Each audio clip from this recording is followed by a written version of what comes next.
Hello everyone, UPSC guide में आपका स्वागत है। और आज हम दो डेट की न्यूज़पेपर में क्या क्या करंट अफेयर्स थी वो हम देखेंगे। 10 अक्टूबर और 11 अक्टूबर। और आज की डेट है 12 अक्टूबर, और 12 अक्टूबर की न्यूज़पेपर द हिंदू के द्वारा पब्लिश नहीं हुई है। ठीक है, तो पिछले 2 दिन की ही हम देखेंगे। और इम्पॉर्टेंट थी, कुछ फेस्टिवल की वजह से मैं ये अपलोड नहीं कर पा रहा था। ठीक है, 2 दिन पर। आपको पता है कि जब भी मैं नहीं अपलोड करता हूँ तो मैं एक साथ उसे डिस्कस कर ही देता हूँ, राइट। तो वैसे पेपर के लिए इंतज़ार करने की ज़रूरत नहीं है। अगर अपलोड नहीं मैं कर पाता हूँ तो आप तब तक अपनी जो स्टैटिक पार्ट है या जो आपने नोट डाउन किया हुआ करंट अफेयर, आप उसे रिवाइज कर सकते हैं। और जब ये वीडियो कंटिन्यू होगी तो आप उसे नोट डाउन करके और रिवाइज कर सकते हैं। ठीक है, तो चलिए हम एक एक करके देखते हैं। 10 अक्टूबर से स्टार्ट मैं कर रहा हूँ, ठीक है। तो ये पर्टिकुलर एक न्यूज़ आई है जहाँ पे आपको पता होगा कि ग्लोबल अलायंस ऑफ जू एंड इक्वेरियम, इन्होंने सस्पेंड कर दी थी दिल्ली जू की मेंबरशिप कुछ समय के लिए। क्यों कर दी थी? क्योंकि अफ्रीकन जो एलिफेंट हैं उनकी अच्छे से वहाँ ट्रीटमेंट नहीं की जा रही थी। और वही थी न्यूज़ में जो हमने डिस्कस भी किया हुआ था, वर्ल्ड एसोसिएशन ऑफ जू एंड इक्वेरियम्स के बारे में, राइट। ये आपने ज़रूर नोट डाउन किया होगा क्योंकि इंपॉर्टेंट है ये। तो हम समझ लेंगे यहाँ किन के द्वारा ये सब चीज़ें बोली गई, तो सेंट्रल जू अथॉरिटी के द्वारा बोली गई, ठीक है। तो ये गवर्निंग बॉडी है जो जू वगैरह देखती है इंडिया में। और ये एफिलेट मेंबर है वर्ल्ड एसोसिएशन ऑफ जू एंड एक्वेरियम की। ये सेंट्रल जू अथॉरिटी कंस्टिट्यूट कैसे हुई है? तो वाइल्ड लाइफ प्रोटेक्शन एक्ट 1972 के तहत सेक्शन 38 के द्वारा इसे लाई गई थी। और इसमें कौन कौन मेंबर्स होते हैं सेंट्रल जू अथॉरिटी के अंदर? तो चेयरमैन होते हैं, और 10 मेंबर्स होते हैं, और एक मेंबर सेक्रेटरी। और आपको याद रखनी है, वर्ल्ड एसोसिएशन ऑफ जू एंड एक्वेरियम ये इंटरनेशनल लेवल पे जू और एक्वेरियम को मॉनिटर करती है। और इंडिया पे कौन जू वगैरह मॉनिटर करती है? तो सेंट्रल जू अथॉरिटी। ये कोई स्टैट्यूटरी या कॉन्स्टिट्यूशनल बॉडी नहीं है, आपको याद रखनी है। बढ़ते हैं आगे। अब एलिफेंट्स के बारे में बात की गई थी, तो हम एशियाटिक एलिफेंट्स यानी एशियन एलिफेंट्स और जो अफ्रीकन एलिफेंट्स है उसके स्टेटस देख लेते हैं। तो अफ्रीकन बुश एलिफेंट और अफ्रीकन फॉरेस्ट एलिफेंट और एशियन एलिफेंट्स, ये तीन अभी करंटली रिकग्नाइज लिविंग स्पीसीज हैं एलिफेंट की। तीन ही हैं, आपको याद रखना होगा। अफ्रीकन बुश एलिफेंट और एशियन एलिफेंट्स। एशियन और बुश ऐसे करके आप याद रखेंगे, ये दोनों की आयुसियन स्टेटस है इंडेंजर्ड। और आपको ये ध्यान में देना है कि अफ्रीकन फॉरेस्ट एलिफेंट्स जो है इनकी आयुसियन स्टेटस है क्रिटिकली इंडेंजर्ड।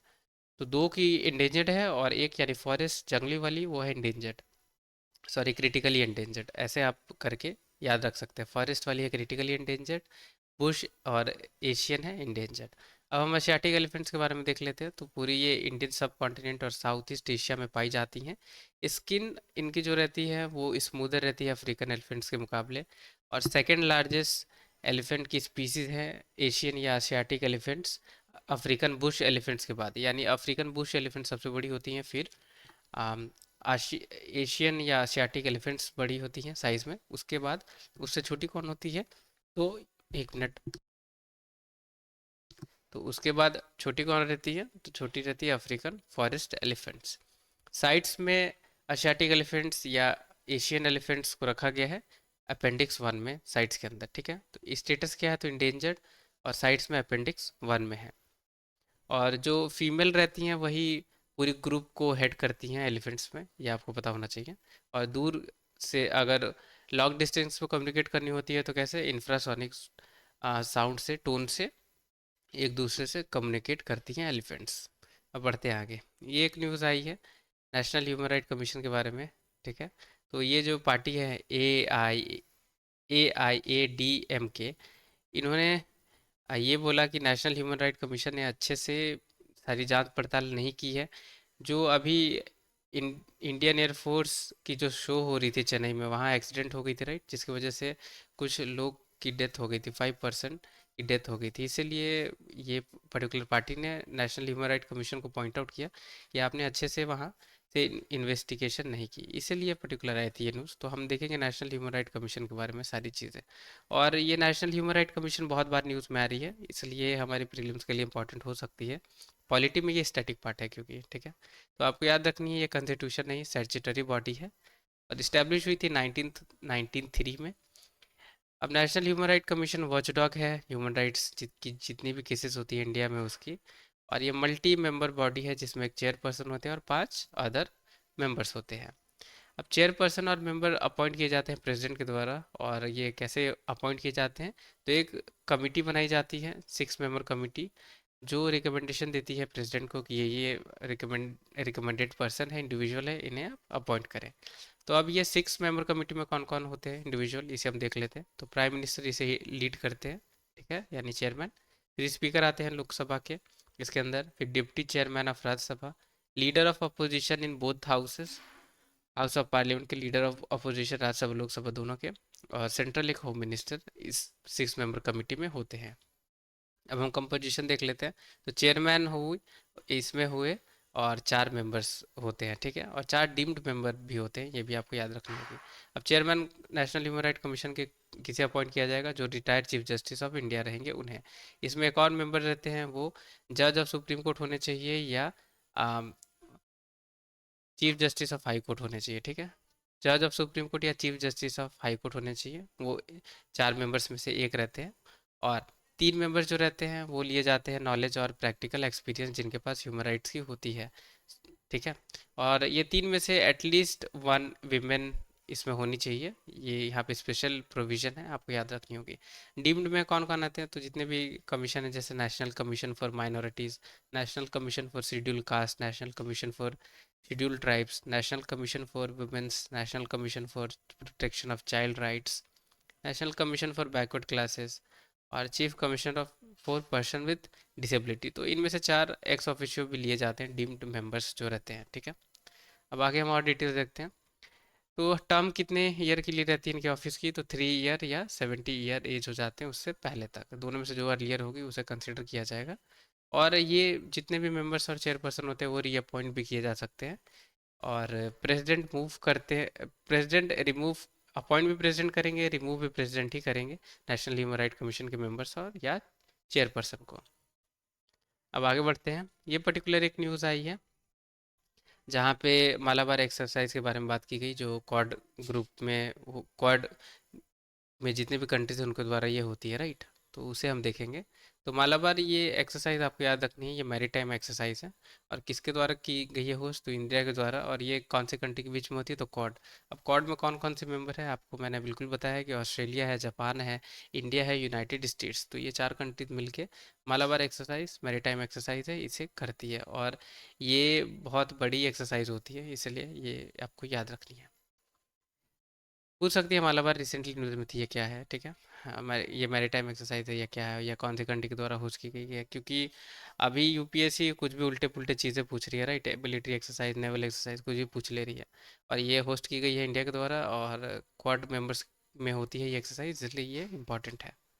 अब हम क्वाड्रिलेटरल सिक्योरिटी डायलॉग यानी क्वाड को देख लेते हैं। तो स्ट्रेटेजिक सिक्योरिटी डायलॉग है कौन कौन सी कंट्री के बीच में, तो Australia, India, Japan, United States. Dialogue को किसने इनिशिएट किया, तो 2007 में जापान के द्वारा किया गया था। फिर ये देख सकते हैं 10 ईयर बाद दोबारा आसियान की जो समिट हुई मनीला में, वहाँ चारों कंट्री ने मिल के दोबारा इसे रिवाइव किया, यानी ये कहीं ना कहीं 10 ईयर तक ये इनएक्टिव थी ये पर्टिकुलर कॉड।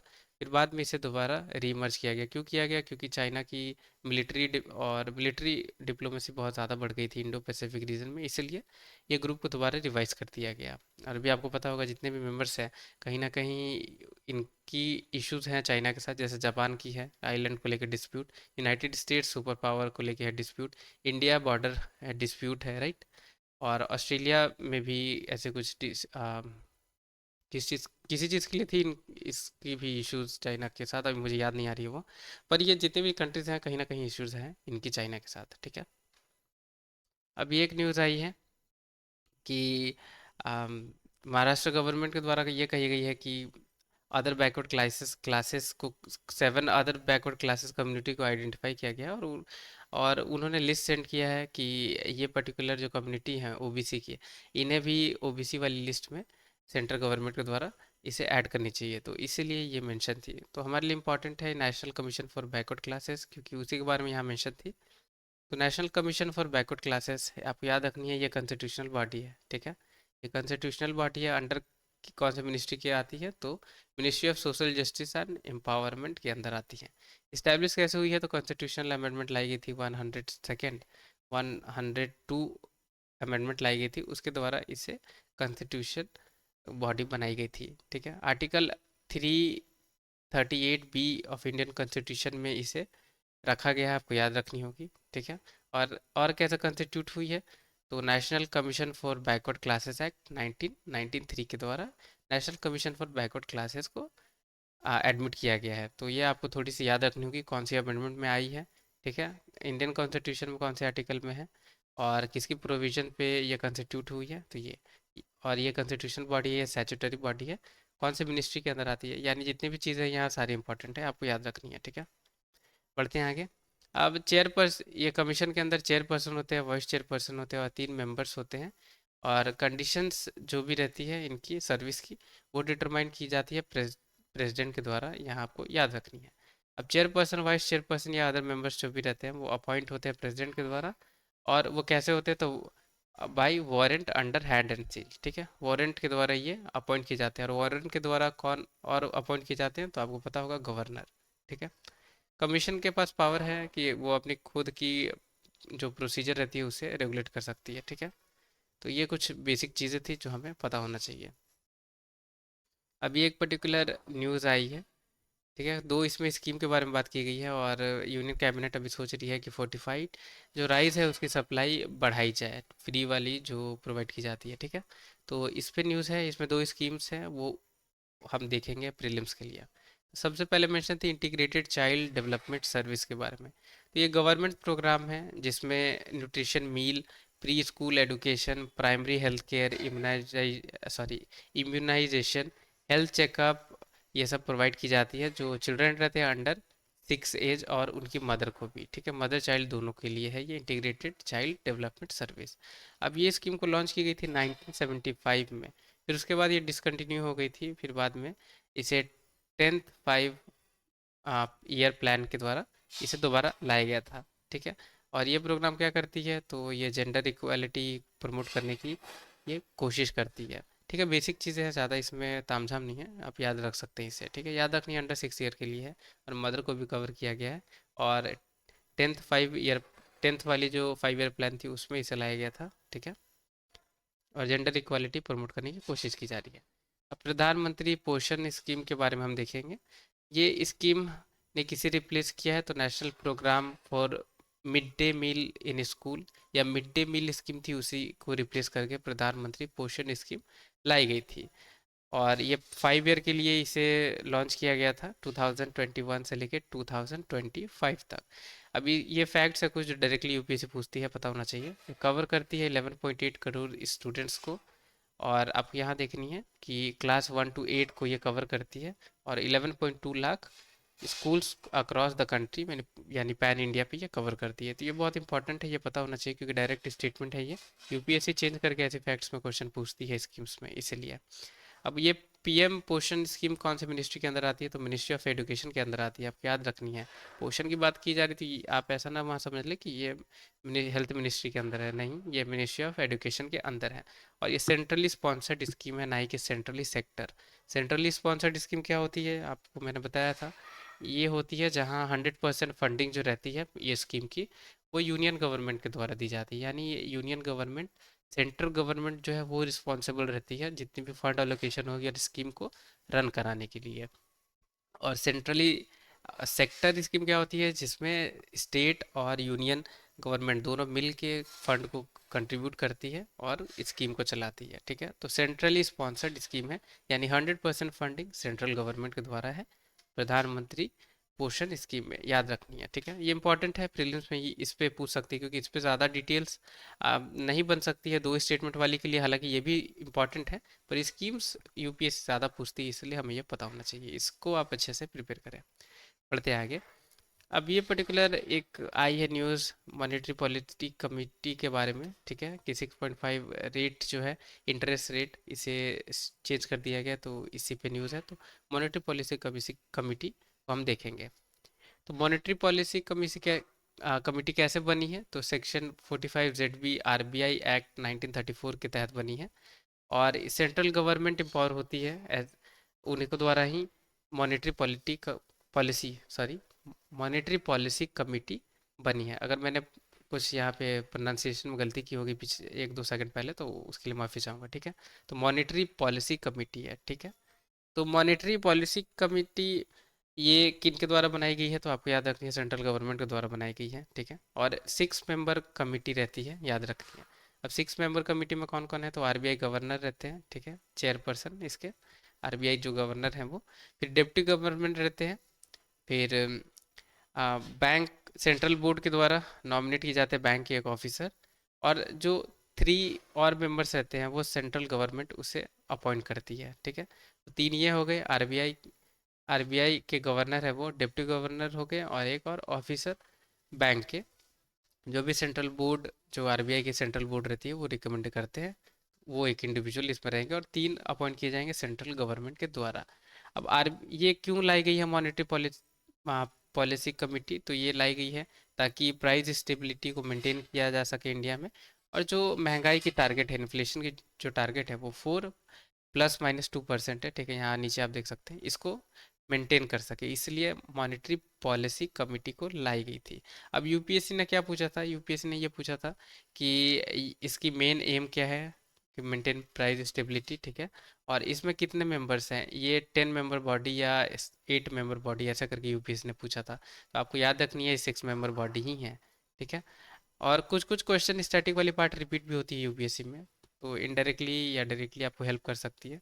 और मॉनेटरी पॉलिसी कमिटी कुछ समय से न्यूज़ में भी थी, इसलिए आपको इसे ध्यान में रखना होगा। इकोनॉमी में तो इकोनॉमी वाली टॉपिक में ये तो स्टैटिक स्टैटिक पार्ट में, राइट, इसलिए हमें ये पता होना चाहिए। अब बढ़ते हैं आगे। अब आसियान पे ये 2 न्यूज़ आई थी कि आसियान मेंबर्स ने कहा कि म्यांमार में जो वायलेंस हो रही है उसे ख़त्म करनी चाहिए, और दूसरी ये आसियान और इंडिया की समिट होने वाली है उसके लिए कुछ यहाँ पे बात की गई थी कि इंडिया को बायलैटरल टॉक्स करनी चाहिए आसियान मेंबर्स के साथ, ठीक है। तो ये दोनों में आसियान ही की बात है, तो हम आसियान को देखेंगे, ठीक है।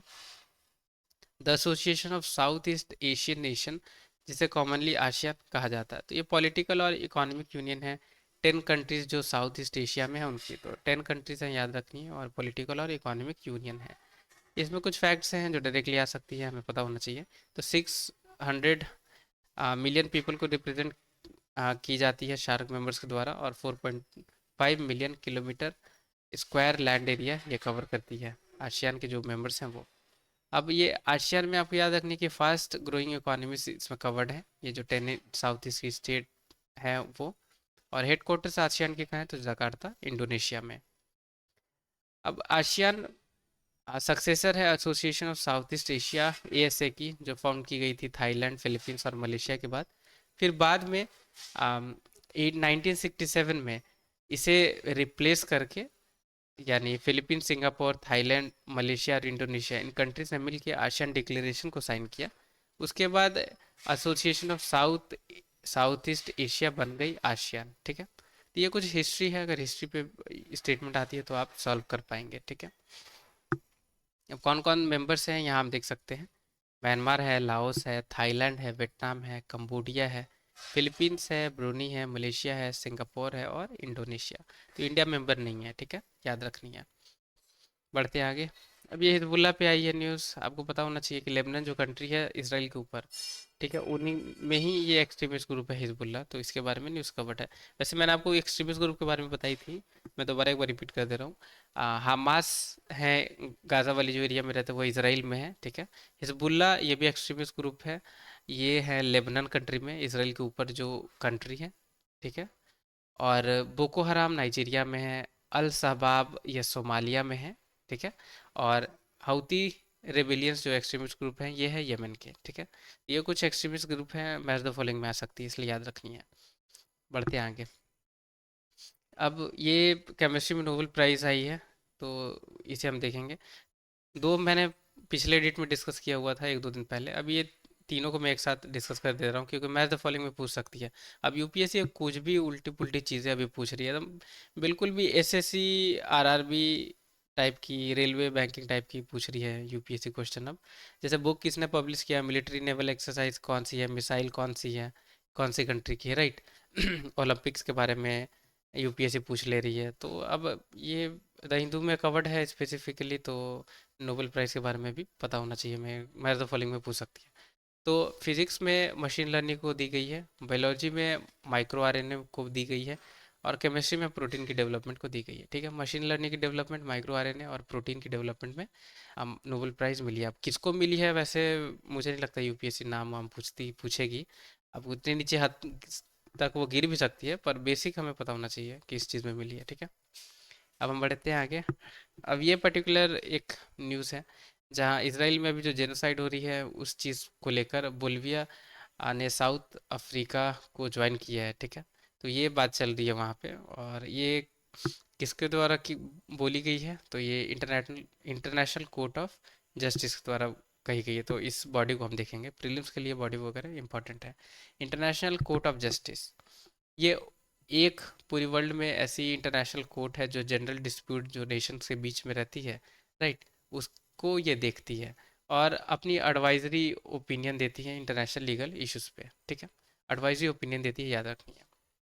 और ये 6 ऑर्गन जो यूनाइटेड नेशंस की हैं उसकी ही उनमें से ये एक है, आपको याद रखनी है। ये ऑर्गन है यूनाइटेड नेशंस की।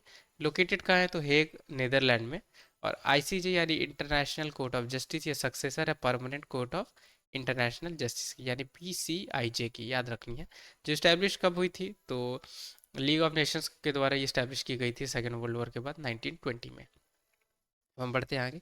जितने भी मेंबर्स रहते हैं यूनाइटेड नेशन के, वो पार्टी हैं, यानी वो मेंबर है international court of justice statute के। और इंटरनेशनल कोर्ट ऑफ जस्टिस के पैनल में 15 जज होते हैं जो इलेक्ट किए जाते हैं यूनाइटेड नेशन सिक्योरिटी काउंसिल और यूनाइटेड नेशन जनरल असेंबली के द्वारा 9 ईयर टर्म्स के लिए। और एक कंट्री से एक ही अपॉइंट किए जाते हैं, ठीक है। जाहिर सी बात है, ये तो कॉमन सेंस वाली चीज़ है, राइट। अब इंटरनेशनल कोर्ट ऑफ जस्टिस एक ही ऐसी यूनाइटेड नेशन की प्रिंसिपल ऑर्गन है जो लोकेटेड है न्यूयॉर्क सिटी में। तो ये आपको याद रखनी है, न्यूयॉर्क सिटी में है ये लोकेटेड। सॉरी, ये लोकेटेड नहीं है, माफ़ी चाहूँगा, यहाँ पे मिस्टेक होगी मुझसे। तो ये एक ऐसी इकलौती यूनाइटेड नेशन की ऑर्गन है जो न्यूयॉर्क सिटी में लोकेटेड नहीं है, ठीक है। तो कहाँ लोकेटेड है, तो अभी हमने देखा है नीदरलैंड में है, ठीक है, नीदरलैंड में है, ये याद रखनी है। ये डायरेक्ट स्टेटमेंट आ सकती है, जैसे अभी मैं कंफ्यूज हो गया ऐसे ही आप भी हो सकते हैं, तो आपको ध्यान देना है इस चीज़ में कि international court of justice located New York city में नहीं है जैसे कि बाकी यूनाइटेड नेशन के ऑर्गन है। ये लोकेटेड का है, तो हेग नीदरलैंड में। बढ़ते आगे। अब सीबीएम के बारे में ये पर्टिकुलर न्यूज़ आई थी, इसे हम देखेंगे। तो कार्बन बॉर्डर एडजस्टमेंट मैकेनिज्म के बारे में हमारे जो फाइनेंस मिनिस्टर मिनिस्टर है उन्होंने बोला कि ये बहुत ही बेकार ऐसी मैकेनिज्म लाई गई है यूरोपियन यूनियन के द्वारा, ठीक है, जो हमारी ट्रेड को बहुत ज़्यादा इम्पैक्ट करेगी या डेवलपिंग कंट्री को बहुत ज़्यादा इम्पैक्ट करेगी। अब आपको याद रखनी है कि कार्बन बॉर्डर एडजस्टमेंट मैकेनिज्म ये किन के द्वारा लाई गई है, तो ये लाई गई है यूरोपियन यूनियन के द्वारा, ठीक है। तो ये क्या करते हैं इस पर्टिकुलर मैकेनिज्म में कि कार्बन टैरिफ्स लगाते हैं पर्टिकुलर एक कंट्री पे, एक क्या सारी कंट्री पे। अगर कार्बन जो इंटेंसिव प्रोडक्ट्स हैं, जैसे कि आपको पता होगा स्टील, सीमेंट, इलेक्ट्रिसिटी, ये सब जो चीज़ है, ये अगर इंपोर्ट होती है दूसरी कंट्री में और अगर बहुत ज़्यादा उसे मैन्युफैक्चर करने में कार्बन रिलीज हुई है, तो वैसी प्रोडक्ट्स पे टैक्स लगाई जाएगी, ठीक है। तो यही मैकेनिज्म लाई गई थी यूरोपियन यूनियन के द्वारा। तो यही हमारे एक फाइनेंस मिनिस्टर कह रहे हैं कि ये बहुत बेकार चीज़ है, बेतुका चीज़ है, ये जो ट्रेड है उसे और डेवलपमेंट कंट्री उसे बहुत इम्पैक्ट करेगी। तो बस हमें ओवरऑल पता होना चाहिए कि कार्बन बॉर्डर एडजस्टमेंट मैकेनिज्म ये कोई यूएनएफ ट्रिपल सी या आईयूसीएन की नहीं है, ये यूरोपियन यूनियन के द्वारा लाई गई है। और इसमें क्या होती है, तो टैरिफ्स लगाई जाती है, यानी रोक लगाई जाती है, टैक्स लगाई जाती है, ठीक है। बढ़ते हैं आगे। अब ये पर्टिकुलर आई है कि आरबीआई ने लिमिट चेंज कर दिया है यूपीआई 123 और यूपीआई लाइट की। और इसमें आरटीजीएस और एनईएफटी के बारे में मेंशन है, यानी real time gross settlement system RTGS और national electronic fund transfer NEFT के बारे में मेंशन है, इसे हम देखेंगे। उससे पहले हम ये यूपीआई 123 और यूपीआई लाइट को देख लेते हैं, तो क्या लिमिट चेंज हुई है। तो यूपीआई 123 में बढ़ा दी गई है इनकी कैपिटल, यानी 5,000 तक भी, 5,000 पर ट्रांजैक्शन यूपीआई 123 के द्वारा हो सकती है। और यूपीआई लाइट में क्या हुई है कि अब लिमिट को यानी ट्रांजैक्शन की लिमिट है उसमें चेंजेस हुई है, तो जो ट्रांजैक्शन की लिमिट है वो अब 10,000 तक बढ़ा दी गई है यूपीआई लाइट में, ठीक है। और जो वॉलेट है उसकी भी लिमिट बढ़ा दी गई है, 2,000 से 5,000 कर दी गई है। तो अब ये यूपीआई 1 2 3 और यूपीआई लाइट के बारे में यूपीएससी नहीं पूछेगी आपसे, ठीक है। आपसे पूछनी भी होगी तो आरटीजीएस और एनएफटी के बारे में आपसे पूछेगी, या इनकी बारे में, इनकी डिफरेंस के बारे में। तो चलिए हम उसे देखते हैं। अब फुल फॉर्म आपको याद रखनी है तो आप रख सकते हैं national electronic fund transfer, NEFT की, और आरटीजीएस की रियल टाइम ग्रॉस सेटलमेंट या फंड इसे कहते हैं। अब आरटीजीएस जो रहती है उसमें लिमिट है 2 लाख एक बार में इसमें ट्रांसफ़र होती है, ठीक है। मिनिमम है, ये आपको याद रखनी है, 2 लाख मिनिमम है। और ये ग्रॉस सेटलमेंट है, यानी तुरंत से ये सेटलमेंट हो जाती है। और आरटीजीएस को परफॉर्म करने के लिए अगर फंड ट्रांसफर, पैसे कहीं भेजने हैं और बल्क अमाउंट में पैसे अगर कहीं भेजने हैं, तो सेटलमेंट तो तुरंत हो जाएगी, राइट। तो उस सेटलमेंट तुरंत कराने के लिए फ़ी देनी पड़ती है, पैसे पे करनी पड़ती है। जबकि एनएफटी में ऐसा कुछ भी नहीं है, एनएफटी में कोई मिनिमम लिमिट नहीं है। जबकि आरटीजीएस में तो यहाँ मिनिमम लिमिट है 2 लाख, कम से कम 2 लाख एक साथ सेंड किया जा सकता, कम से कम करनी है, ठीक है। अब ये नेशनल इलेक्ट्रॉनिक फंड ट्रांसफर में ऐसे कोई लिमिट नहीं है, मिनिमम जितनी चाहें वो उतनी ट्रांसफ़र कर सकते हैं।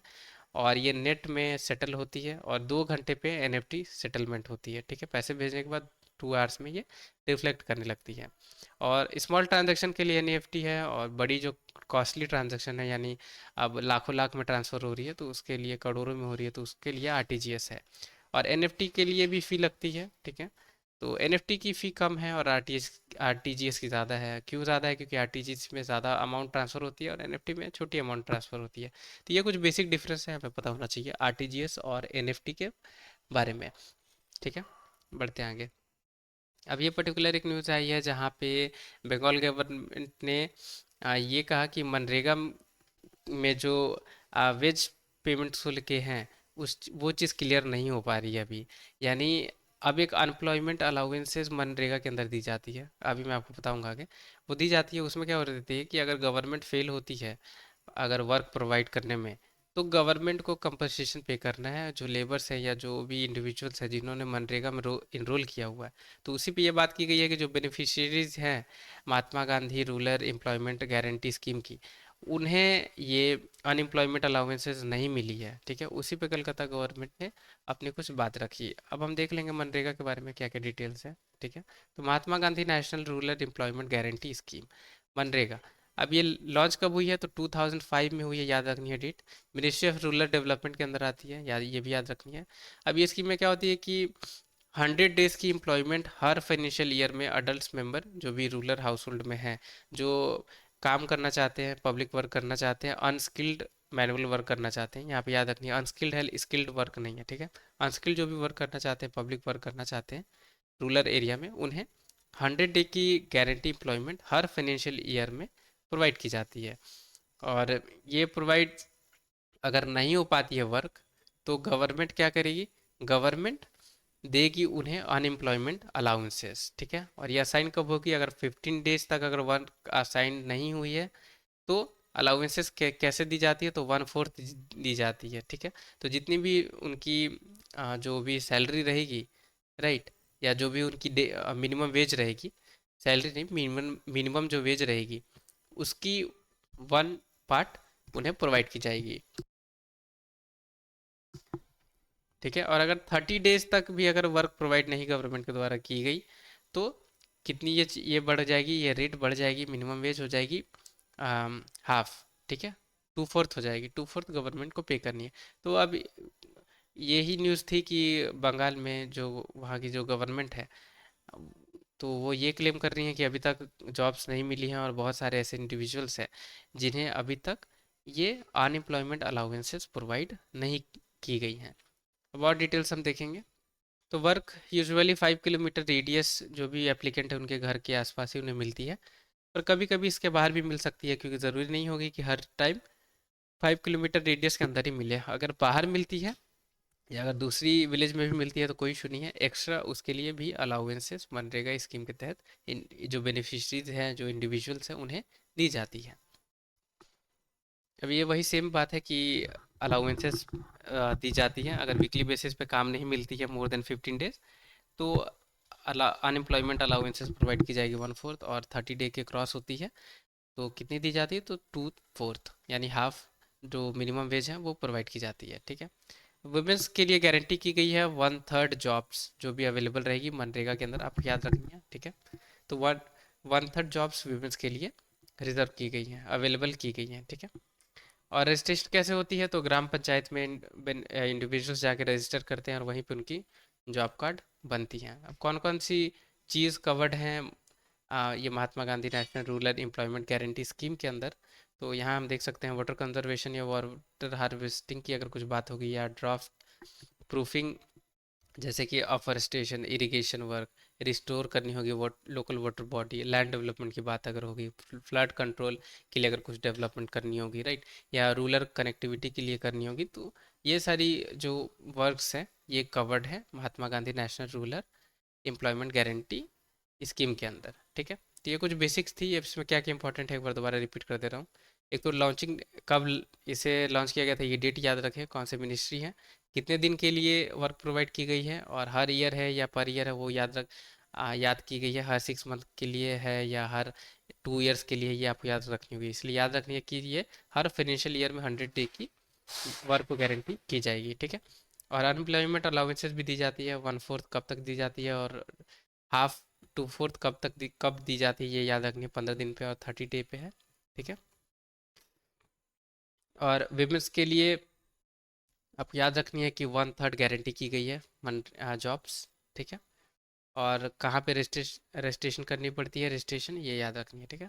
बढ़ते आगे।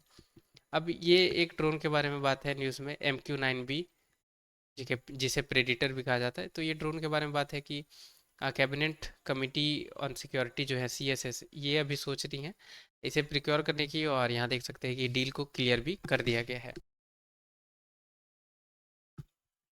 बढ़ते आगे। तो MQ-9 रिपर, या इसे समटाइम्स प्रेडेटर बी भी कहा जाता है, ये अर्नड आर्म एरियल व्हीकल यानी UAV है यूनाइटेड स्टेट्स की, ठीक है। ये यूनाइटेड स्टेट्स की एक दो बार और न्यूज़ में आई थी, तो याद रखनी है MQ-9 रिपर ये क्या है, या प्रीडेटर बी ये क्या है, तो ये अनआर्म्ड एरियल व्हीकल है। यूपीएससी ऐसे क्वेश्चन पूछती है इसलिए इंपॉर्टेंट है, और द हिंदू में है तो ऑलरेडी ये है हमारे लिए इंपॉर्टेंट, ठीक है। बढ़ते हैं आगे। अब ये एक पर्टिकुलर न्यूज़ आई है कि जहाँ पे कुछ इंटरनेशनल इंडिविजुअल थे उन पे एसिड की अटैक कर दी गई है, ठीक है। तो इसीलिए इसमें बात की गई थी, United nation high commission for refugees के बारे में बात की गई है कि इन्हीं के आसपास ऑफिस के आसपास ऐसी घटना हुई थी। तो हम ये इसे देखेंगे United nation high commissioner for refugees के बारे में। तो ये यूनाइटेड नेशन की एजेंसी है, आपको याद रखनी है, जो एड करती है, प्रोटेक्ट करती है रिफ्यूजीज को, जो फोर्सिबली डिस्प्लेस कम्युनिटीज़ हैं उसे भी एड और असिस्ट करती है, स्टेटलेस पीपल को भी, ठीक है। या थर्ड पार्टी में अगर कहीं रीसेटलमेंट अगर हो रहे हैं तो उन सारी चीज़ों को United Nations high commission for refugees देखती है। हेडक्वार्टर्स कहाँ है इसकी लोकेटेड, तो जिनेवा स्विट्ज़रलैंड में है। और ये क्रिएट कब हुई थी, तो 1950 में हुई थी, जब वर्ल्ड वॉर 2 के बाद बहुत ज़्यादा रिफ्यूजी की क्राइसिस आ गई थी, क्योंकि इधर से उधर लोग भागते चल रहे थे, राइट। तभी ये particular high United nation high commission for refugees को बनाया गया था।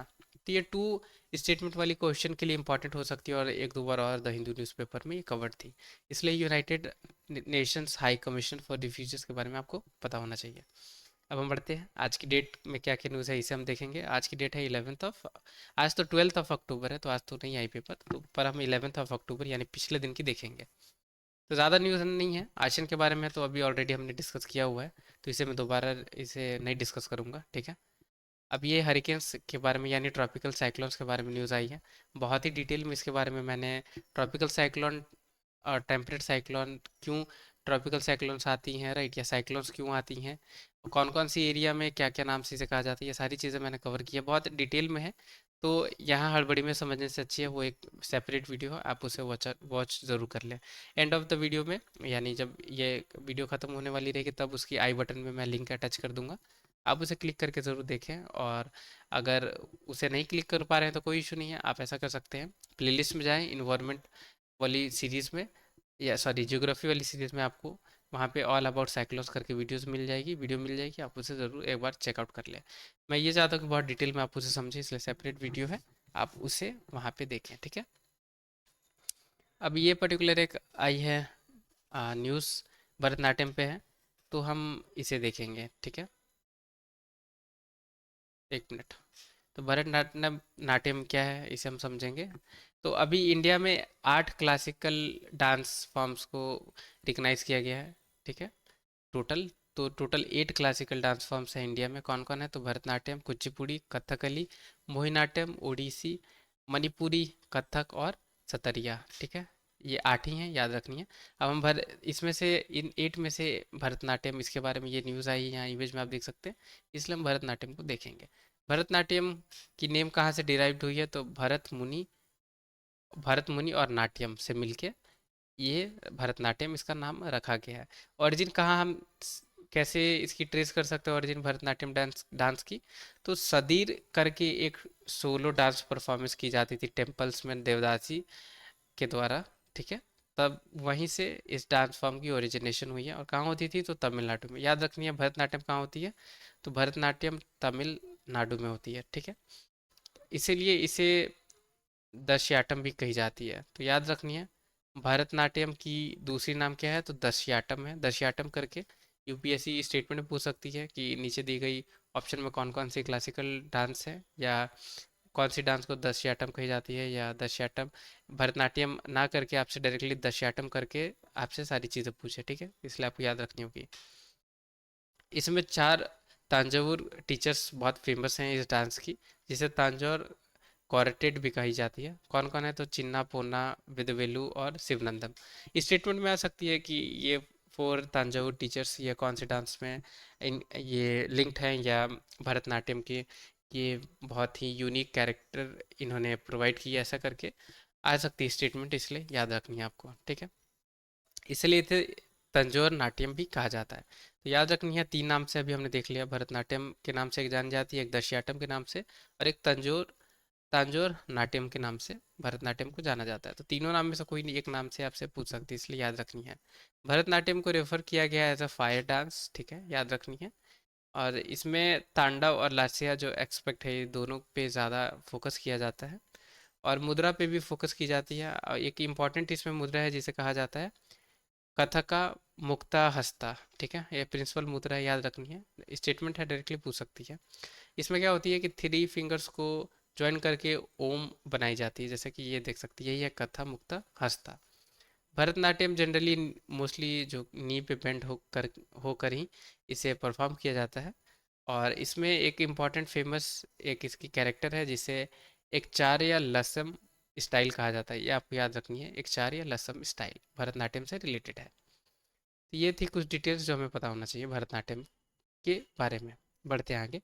अब ये एक पर्टिकुलर आर्टिकल आई है जहाँ पे हॉर्स सोई क्रैब्स के बारे में बात की गई है, ठीक है। तो इसे हम देखेंगे। तो हॉर्स सोई क्रैब्स, पहले तो बेसिक चीज़ इसके बारे में आप समझिए कि आईयूसीएन के पास डेटा इनसफिशिएंट है, इनके पास डेटा नहीं है उतनी, जिससे ये कह सके कि हॉर्स सोई क्रैब्स जो हैं ये क्रिटिकली एंडेंजर्ड है, या एंडेंजर्ड हैं, या लीस्ट कंसर्न है, या नियर थ्रेटेंड है, ठीक है। तो यही है हॉर्स सो क्रैब। तो इसके बारे में उतनी डेटा ही नहीं है अवेलेबल, ठीक है, जिससे कहा जा सके कि इनकी आईयूसीएन स्टेटस अभी क्या है। तो याद रखनी है, डेटा इनसफिशिएंट है। अब 4 स्पीसीज हैं हॉर्सोई क्रैब्स की, यहाँ मेंशन है इनकी नाम, ये बड़ी सी आर्टिकल में, इसलिए मैं आपको ये बता दे रहा हूँ, क्योंकि यूपीएससी उल्टे पुल्टे टर्म्स में पूछ सकती है आपसे कि अजीबोगरीब टर्म ये देखिए ये न्यूज़ में ये किस चीज़ से रिलेटेड है, ठीक है।